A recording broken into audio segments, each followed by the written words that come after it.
Nervio olfatorio. El nervio olfatorio procede de las células nerviosas situadas en la mucosa olfatoria que recubre la porción superior de las paredes lateral y medial de las cavidades nasales, desde la lámina cribosa del hueso esmoides hasta el borde inferior del cornete nasal superior. Su prolongación periférica es celulípeta y se encuentra comprendida entre las células de sostén. Termina en la superficie de la mucosa olfatoria por medio de algunos hilos cortos y finos. El axón de estas células constituye una fibra nerviosa del nervio olfatorio. La zona sensorial de la mucosa de las cavidades nasales se va a denominar región olfatoria de la mucosa nasal y permite básicamente el sentido del olfato. Trayecto. Los filetes o nervios olfatorios discurren profundos a la mucosa olfatoria, aplicados contra la pared ósea, en lo cual van a imprimir unos finos surcos que convergen a la lámina cribosa del esmoides. En este trayecto submucoso, los filetes nerviosos forman ramos importantes, unidos entre sí por comunicaciones, formando una disposición plexiforme, como lo podemos observar en la imagen. En la cara inferior de la lámina cribosa, los ramos laterales del nervio olfatorio procedentes de la pared lateral de las cavidades nasales son de 12 a 20. Los ramos mediales procedentes del tabique son de 12 a 16. Todos estos ramos atraviesan los orificios de la lámina cribosa y alcanzan la cara inferior del bulbo olfatorio. Par craneal número 2, nervio óptico. Origen. Encontramos dos orígenes, uno aparente y un origen real. Origen real. Se da a través de la capa de células ganglionares de la retina, como podemos observar en la imagen, mientras que el origen aparente es a través del ángulo anterior del quiasma óptico.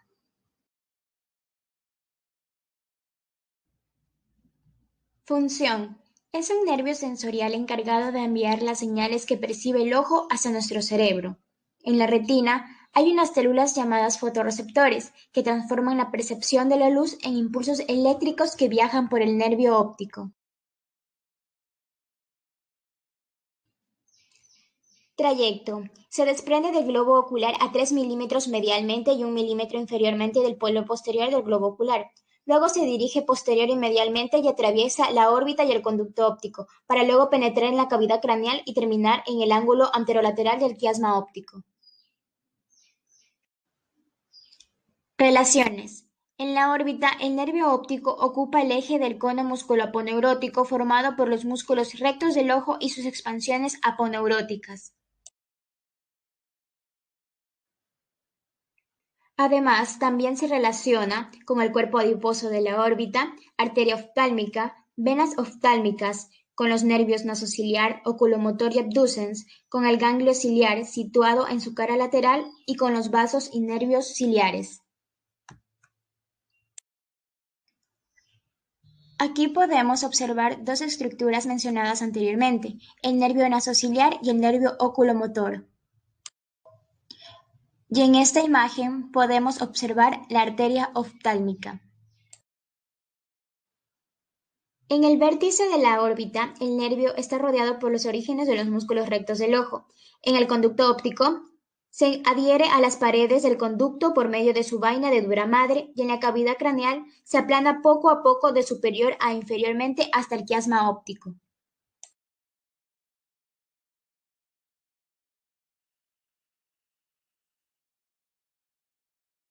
Par craneal número 3, nervio oculomotor. Función. El nervio oculomotor es un nervio motor y es uno de los nervios que controla el movimiento ocular. Es responsable del tamaño de la pupila, siendo esta su función parasimpática. Origen. Tenemos un origen real y un origen aparente. En el origen real, encontramos que nace a cada lado de un núcleo situado a la altura del colículo superior en la parte anterolateral de la sustancia gris que rodea el acueducto mesencefálico o de Silvio, como podemos observar en la imagen. Origen aparente. Se encuentra en la superficie de la cara interna de los pedúnculos cerebrales o mesencéfalo en un sitio llamado surco del motor ocular común. Trayecto. Desde el pedúnculo, el nervio se dirige primero anterior, lateral y un poco superiormente, y pasa lateral a la apófisis clinoides posterior, superiormente al dorso de la silla del hueso esfenoides. El nervio penetra enseguida en la pared superior del seno cavernoso. Luego discurre de posterior a anterior en el espesor de la pared lateral del seno, hasta la parte medial de la fisura orbitaria superior, donde se divide en dos ramos terminales. Ramos terminales. Como lo mencioné anteriormente, el nervio oculomotor se divide al atravesar el ancho extremo medial de la fisura orbitaria superior en dos ramos terminales, que penetran en la órbita pasando por el anillo tendinoso común de los músculos extrínsecos del globo ocular. Estos ramos se denominan ramo superior y ramo inferior. En el ramo superior encontramos que se divide en dos ramos, el del músculo recto superior y el elevador del párpado superior, mientras que en el ramo inferior encontramos tres ramos, el músculo recto medial, recto inferior y oblicuo inferior.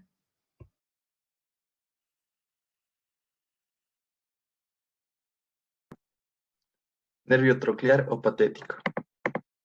Este nervio es exclusivamente motor e inerva al músculo oblicuo superior del ojo. Su origen real es un núcleo situado inferior al núcleo del nervio oculomotor. Su origen aparente sale del sistema nervioso central a cada lado del frenillo del velo medular superior. Su trayecto. Primero se dirige de lateral, luego de posterior a anterior, atravesando lo que es el seno cavernoso, la fisura orbitaria superior y penetrando en la órbita. Relaciones de distribución. Las relaciones en el seno cavernoso se encuentra inferior al nervio oculomotor y superior al nervio oftálmico. En la fisura orbitaria superior atraviesa esta por su parte medial ancha y lateral al anillo tendinoso común de los músculos extrínsecos del ojo. En la órbita se dirige medial y anterior bajo el techo de la órbita e inerva el músculo oblicuo superior del ojo. El nervio trigémino corresponde al quinto par craneal. Es un nervio mixto con un gran componente sensitivo que inervará la cabeza y otro pequeño componente motor que inervarán los músculos de la masticación. Tiene 4 núcleos que dan su origen real, 3 sensitivos que son el núcleo mesencefálico, el núcleo sensitivo principal del trigémino y el núcleo espinal. Y tiene un núcleo motor que se le conoce como el núcleo motor del trigémino. Su origen aparente está en la cara anterolateral del puente y presenta 2 raíces, una grande que es sensitiva y medial y una pequeña que es lateral y motora. Luego de nacer del puente en la fosa craneal posterior, viaja en dirección anterolateral hasta la fosa craneal media, donde la raíz sensitiva se separa de la raíz motora y presenta el ganglio del nervio trigémino. Este ganglio solo incluye el soma de las neuronas que formarán las 3 ramas del trigémino. Es decir, aquí no hay sinapsis. Este ganglio se apoyará sobre todo a la impresión trigeminal en la cara anterior de la porción petrosa del temporal, dentro del cabum trigeminal. El nervio trigémino consta de 3 ramos que son el nervio oftálmico, el maxilar y el nervio mandibular, inervando los 3 tercios superior, medio e inferior respectivamente. En la tabla tenemos sus componentes y también sus territorios de inervación.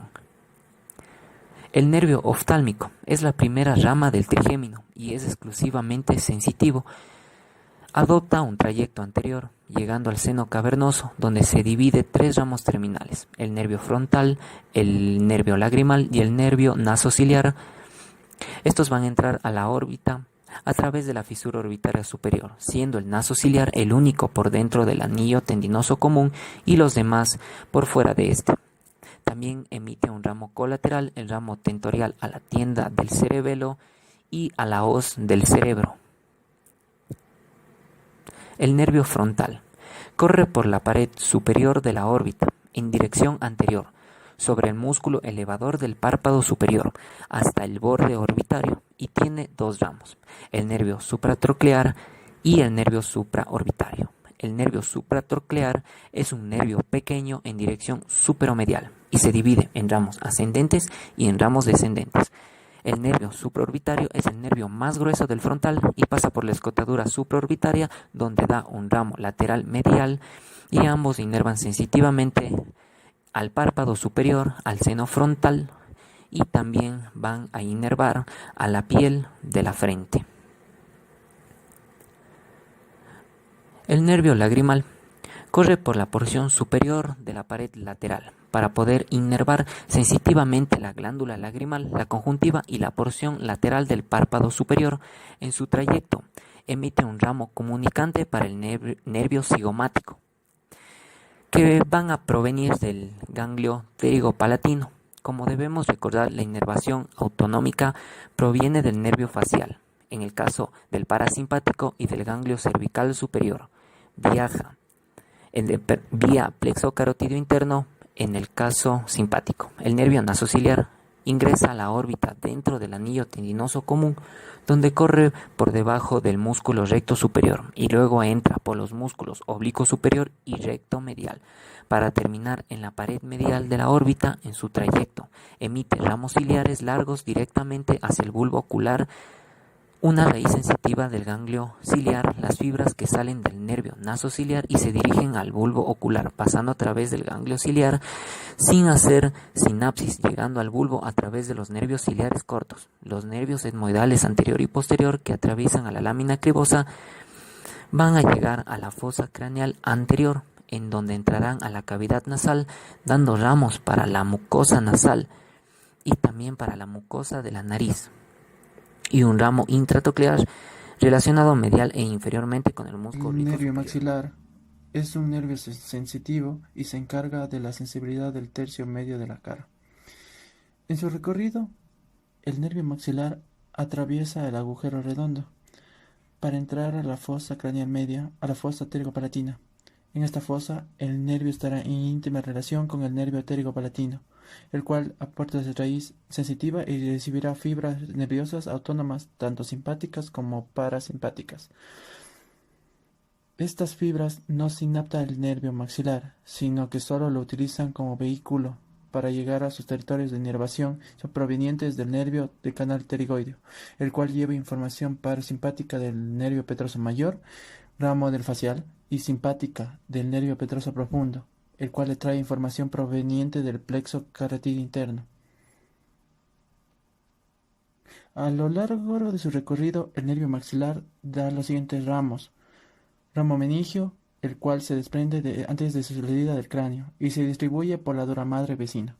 El nervio cigomático, el cual entra a la órbita a través de la fisura orbitaria inferior y luego discurre por la pared lateral de la órbita, dando dos ramos, el cigomático temporal y el cigomático facial, que saldrá a inervar la piel. Además del cigomático, tiene un ramo comunicante hacia el nervio lagrimal, el cual transporta las fibras autónomas hacia la glándula lagrimal, en cuanto a la raíz sensitiva del nervio pterigopalatino aportada por el maxilar se encuentran los ramos orbitarios que entran junto con el nervio cigomático a la órbita.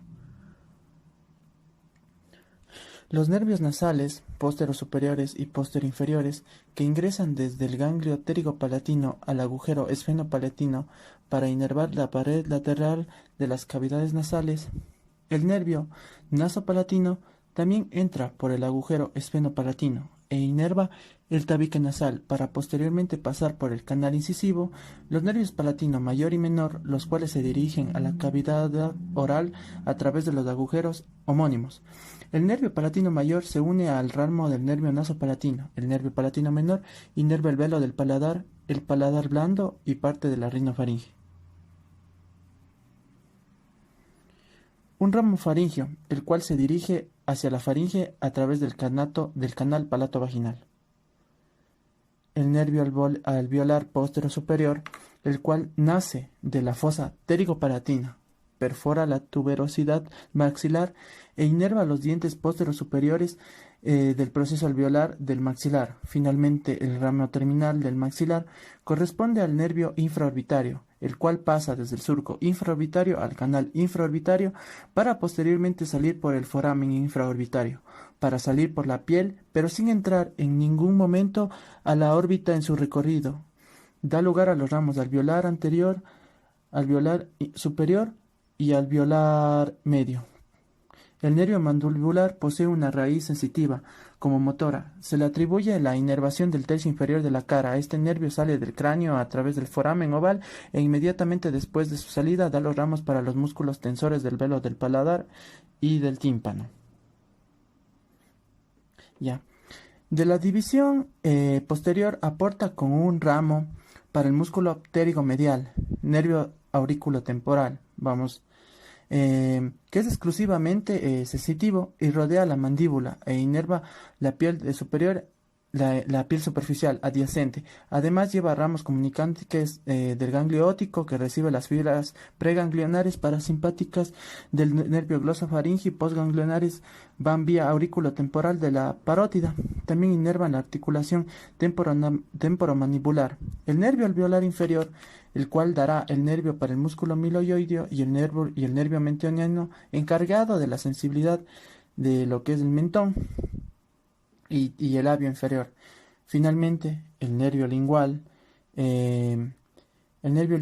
inerva sensitivamente los 2/3 anteriores de la lengua y aporta inervación sensorial, es decir, el gusto de los 2/3 anteriores de la lengua. Nervio abducens o motor ocular externo. Este nervio es exclusivamente motor e inerva el músculo recto lateral del ojo. Su origen real se encuentra en núcleo pontino a la altura del colículo facial. Su origen aparente se encuentra en el surco bulbopontino superior a las pirámides. Trayecto. Se dirige anterior, lateral y superior, atraviesa el seno cavernoso, la fisura orbitaria superior y penetra en la órbita. Relaciones del nervio abducens en el seno cavernoso. Se encuentra entre la arteria carótida interna y la parte lateral del seno. Atraviesa la fisura orbitaria superior por el anillo tendinoso común de los músculos extrínsecos del ojo. Penetra en la órbita e inerva el músculo recto lateral del ojo. Séptimo par, nervio facial y nervio intermedio. El nervio facial es un nervio craneal mixto formado por dos raíces. Una motora que constituye el nervio facial propiamente dicho, también que comprende fibras del sistema vegetativo que controlan la secreción lagrimal. La otra es el nervio intermedio de Greensberg. Y la segunda es la raíz sensitiva, pero comprende también fibras vegetativas que inervan las glándulas linguales submandibular y sublingual. Origen real de origen aparente. El origen real de la raíz motora nace del núcleo del nervio facial y que está situado en la sustancia reticular gris del puente. Este sale del sistema nervioso central por la parte lateral del surco bulbopontino. Sus fibras vegetativas proceden de dos núcleos situados posteriormente al núcleo motor, los núcleos parasimpáticos del nervio facial, y su raíz sensitiva tiene un origen en el ganglio geniculado. Su origen aparente, procede de cuando las fibras penetran el sistema nervioso central a la altura del surco bulbopontino, laterales al nervio facial y mediales al nervio vestibulocochlear, y terminan finalmente en la parte superior del núcleo del tracto solitario. Su trayecto. Desde el surco bulbopontino, las dos raíces del nervio facial se dirigen lateral y anterior y superiormente y se introducen en el conducto auditivo interno. Al llegar al fondo de este conducto, las raíces penetran el conducto facial, donde presenta, al igual que el conducto, tres porciones o segmentos. Presenta la porción laberíntica, la porción timpánica y la porción mastoide. La primera porción o segmentos de 3 a 4 milímetros de longitud comienzan en el orificio del conducto facial en el fondo del conducto auditivo interno. Y el segundo segmento es aproximadamente de 1 centímetro de largo, es oblicuo, posterior y lateral y un poco inferiormente y está situado en el plano horizontal casi paralelo al eje mayor de la porción petrosa del hueso temporal. Y su tercer segmento es vertical, comienza inferiormente a la entrada del antro mastoideo y termina en el agujero estilomastoideo, aproximadamente 15 centímetros de longitud. Y al salir de esta porción petrosa del hueso temporal, el nervio penetra la parótida, donde se dividen sus ramos terminales. En relaciones podemos decir que en la cavidad craneal los nervios facial e intermedio pasan sobre el hueso occipital y la cara posterior superior de la porción petrosa del hueso temporal. Su nervio facial es primero anterior y después superior al nervio vestíbulo-coclear. Y su nervio intermedio está situado entre el nervio facial y el nervio vestíbulo-coclear.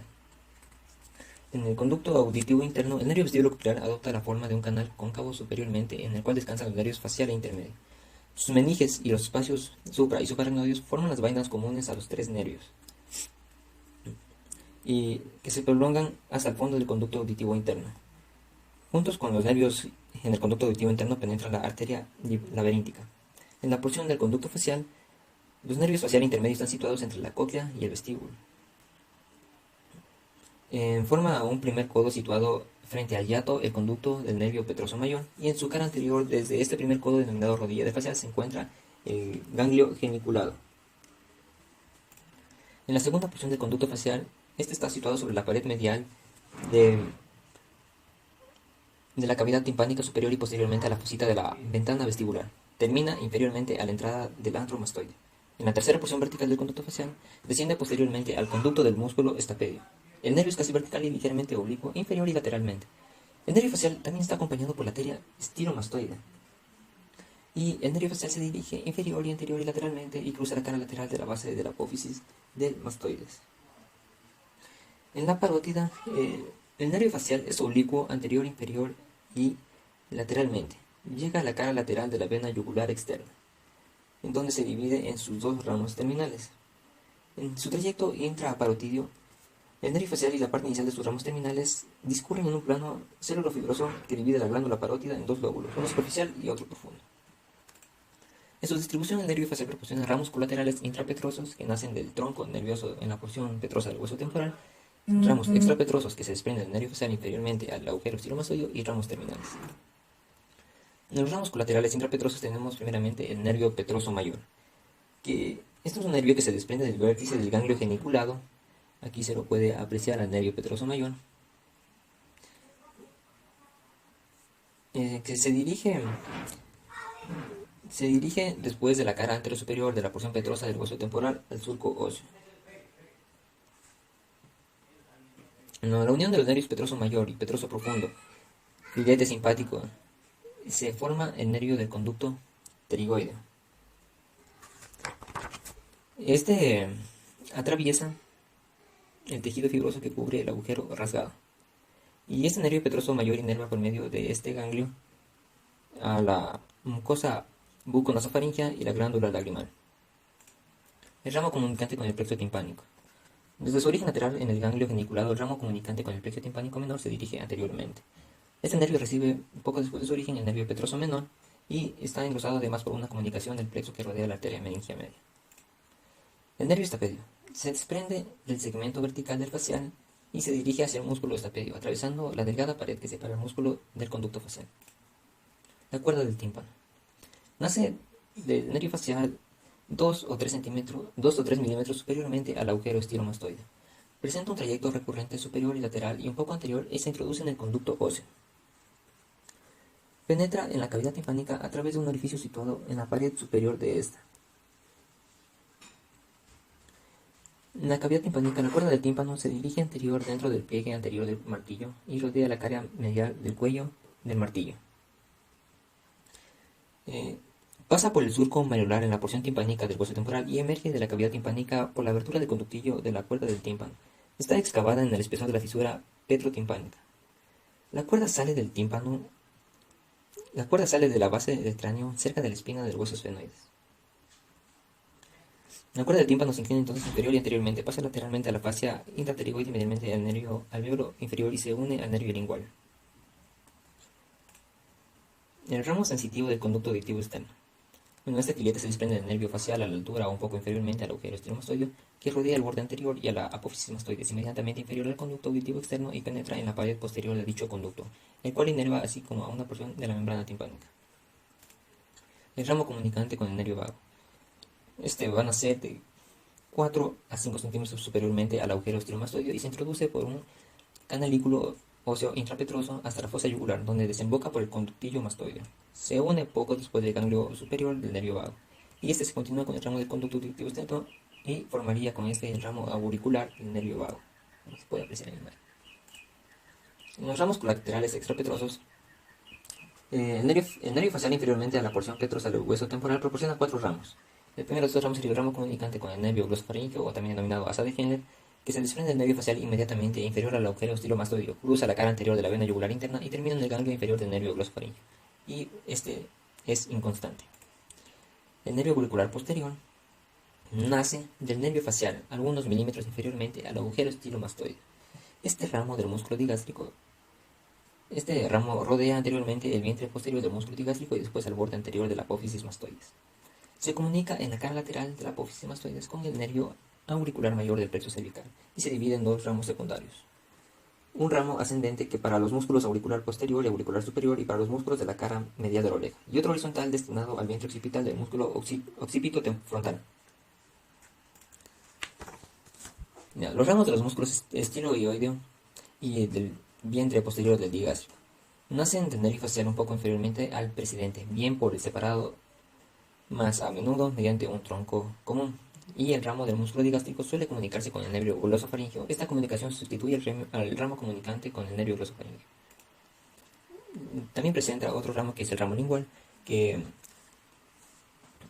el ramo lingual se observa raramente y parece suplir al ramo comunicante del nervio glosofaringeo o la comunicación inconstante que une el ramo del músculo digástrico en el noveno par. Este ramo se desprende del facial en la proximidad del origen de los ramos precedentes. En sus ramos terminales, el nervio facial se divide en la cara lateral de la vena yugular externa en dos ramos terminales, un temporofacial y un cérvico-facial. El temporofacial se dirige anteriormente, se comunica con el nervio auriculotemporal y se divide enseguida en numerosos ramos destinados a los músculos cutáneos del cráneo y de la cara, que están situados superiormente al orificio bucal. Los ramos terminales del ramo temporofacial discurren entre los lóbulos de la parótida. En este punto, numerosas comunicaciones los unen entre sí y también con el ramo cérvico-facial. Así se forma el plexo intraparotídeo.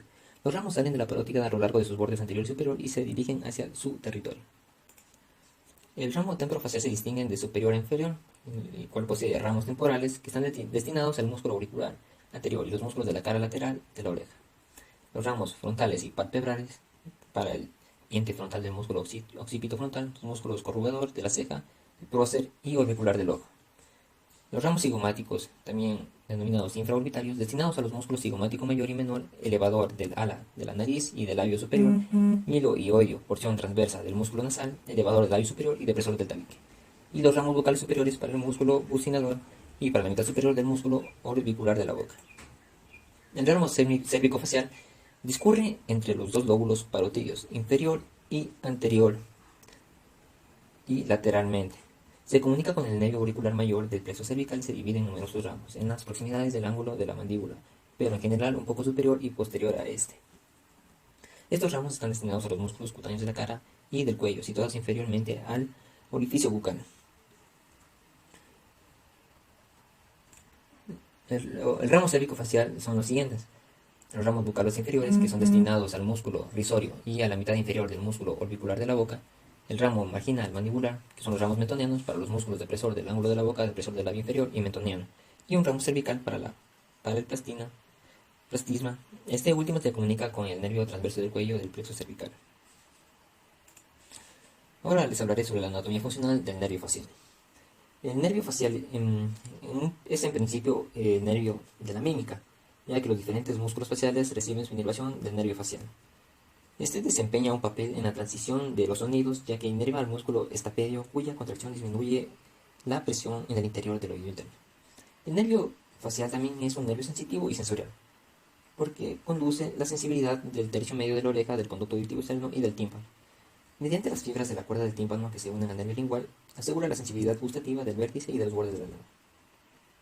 Por último, el nervio facial controla, gracias al nervio trigémino, que conduce sus fibras vegetativas a su territorio terminal, las secreciones lacrimal, nasal y salival de las glándulas submandibular y sublingual. Nervio vestíbulo coclear. Es un nervio sensorial constituido por dos partes. El nervio coclear, que recoge las impresiones auditivas y las transporta. El nervio vestibular recoge y conduce las impresiones destinadas a mantener el equilibrio. Origen real. Las dos partes tienen su origen en ganglios periféricos. Para el nervio coclear es el ganglio de Corti o también llamado coclear o espiral, que ocupa en la cóclea toda la extensión del conducto espiral del mediolo. Las prolongaciones protoplasmáticas del ganglio se extienden desde el órgano espiral al ganglio, y los axones forman fibras del nervio coclear. El nervio vestibular se origina en el ganglio vestibular o de Scarpa. Está situado en el fondo del conducto auditivo interno.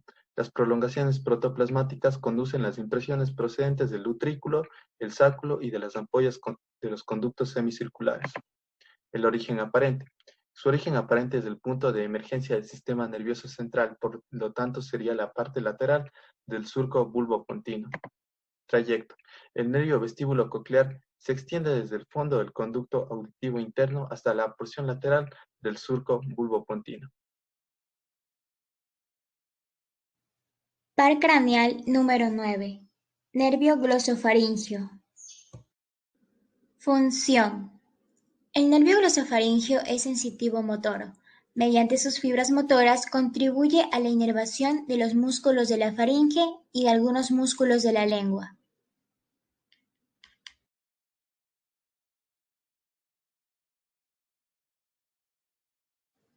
Sus fibras sensitivas inervan la mucosa de la faringe y el tercio posterior de la mucosa lingual.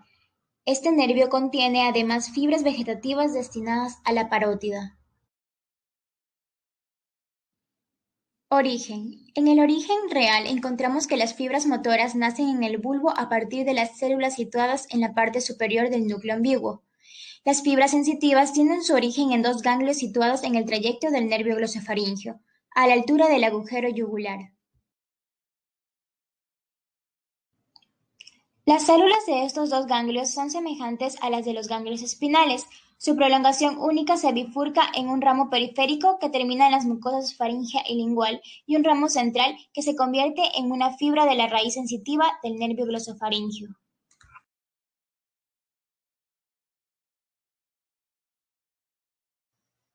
Origen aparente.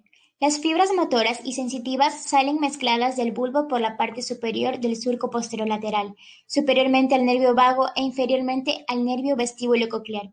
Esta emergencia se realiza mediante 5 o 6 filetes radiculares.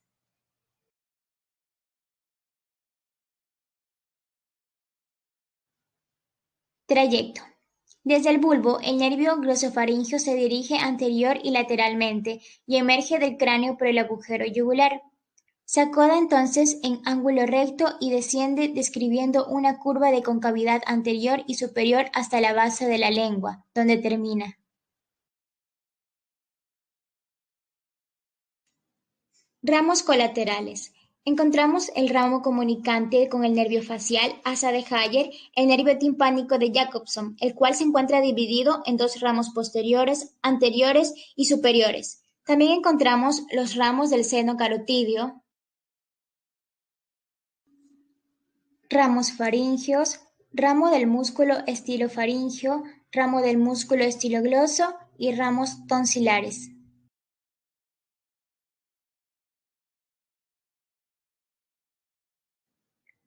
Y finalmente las ramas terminales, que al llegar a la base de la lengua, el nervio glosofaríngeo se divide en numerosos ramos terminales que se expanden en la mucosa de la lengua alrededor de las papilas del surco terminal y posteriormente a este.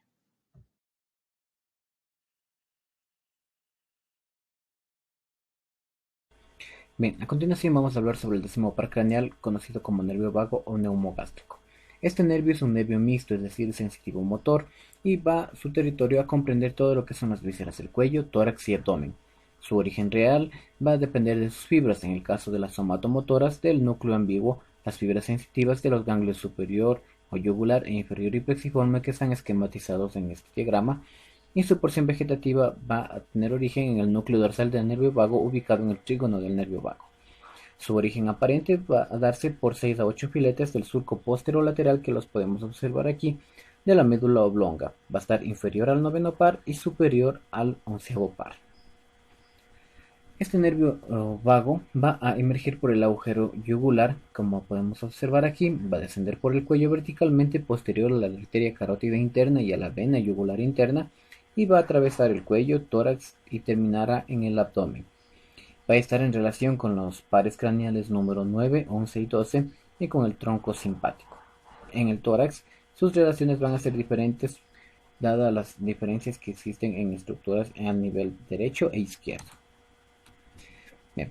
En cuanto al nervio vago derecho a nivel torácico, vamos a ver que este va a atravesar la cara lateral del tronco brachiocefálico, es decir, aquí, y va a pasar medial al arco de la vena acicos y luego posterior al bronquio derecho. Va a dar origen al plexo pulmonar y luego el plexo esofágico en la cara posterior del esófago.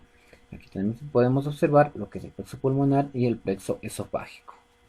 En el caso del nervio vago izquierdo, como podemos observar aquí, este va a estar en cambio en relación con el arco de la aorta, va a estar posterior al bronquio y luego el bronquio izquierdo, y luego va a descender posterior al bronquio izquierdo y anterior a la aorta torácica. También, al igual que en el caso del derecho, va a dar origen a los plexos pulmonar y al plexo esofágico.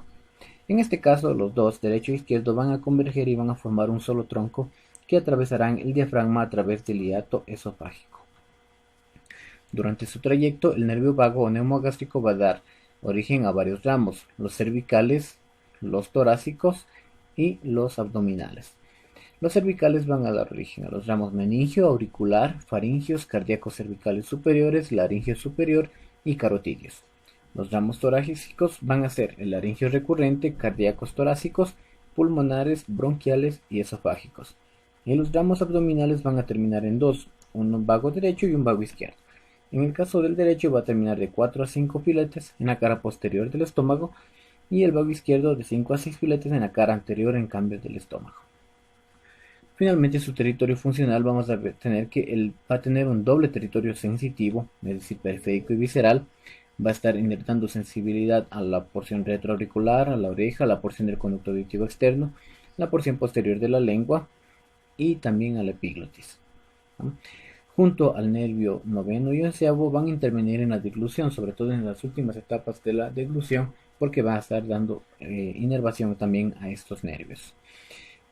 Tanto su porción sensitiva como motora se va a extender a las vísceras torácicas, en este caso corazón y pulmones, y también a las vísceras abdominales, como podemos observar aquí, sobre todo a nivel hepático y gástrico. También va a dar inervación a las vísceras en este caso intestinales. Y también algo importante para recalcar en este nervio vago es que va a dar inervación al seno carotídeo que se encuentra aquí en la bifurcación de la carótida común, y mediante este va también a controlar lo que es la presión arterial. Eso sería todo en cuanto al nervio vago. Nervio accesorio.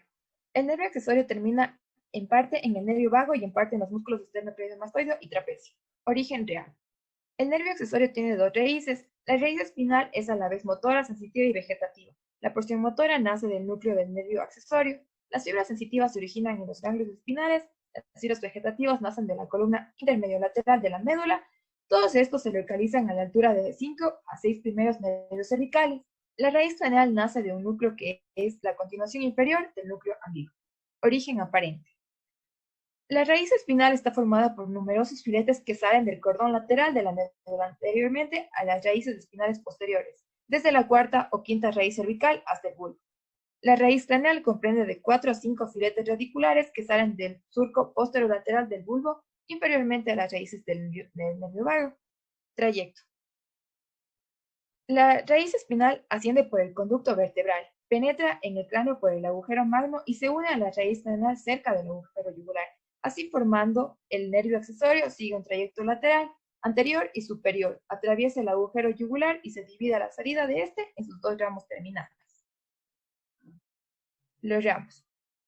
A la salida del agujero yugular, el nervio se divide en dos ramos. El ramo interno del nervio accesorio se une al nervio vago a la altura del extremo superior del ganglio inferior del nervio vago y contribuye a la inervación del velo del paladar, de la faringe y de la laringe.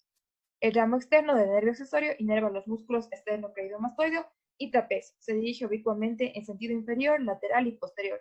Cruza a veces la cara posterior o a veces la cara anterior de la vena yugular interna. Pasa posteriormente los músculos estiloioideo y gástrico y aborda la cara profunda del músculo.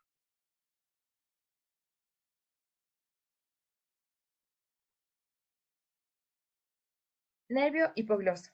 El nervio hipogloso es exclusivamente motor e inerva los músculos de la lengua. Origen real. Las fibras del nervio hipogloso nacen de células de una columna gris del bulbo, que se extiende a lo largo de casi todo el bulbo, superiormente a la altura del trígono del nervio hipogloso en la fosa romboidea, inferiormente en el lado anterolateral del conducto central. Origen aparente. Los filetes radiculares del nervio hipogloso son de 10 a 12 y salen del bulbo por el surco anterolateral. Trayecto. Todos estos filetes convergen lateralmente y se unen en un solo tronco que atraviesa el conducto del hipogloso. Fuera del cráneo, el nervio hipogloso desciende hacia la cara lateral de la lengua, describiendo una curva de concavidad anterior y superior. Ramas colaterales.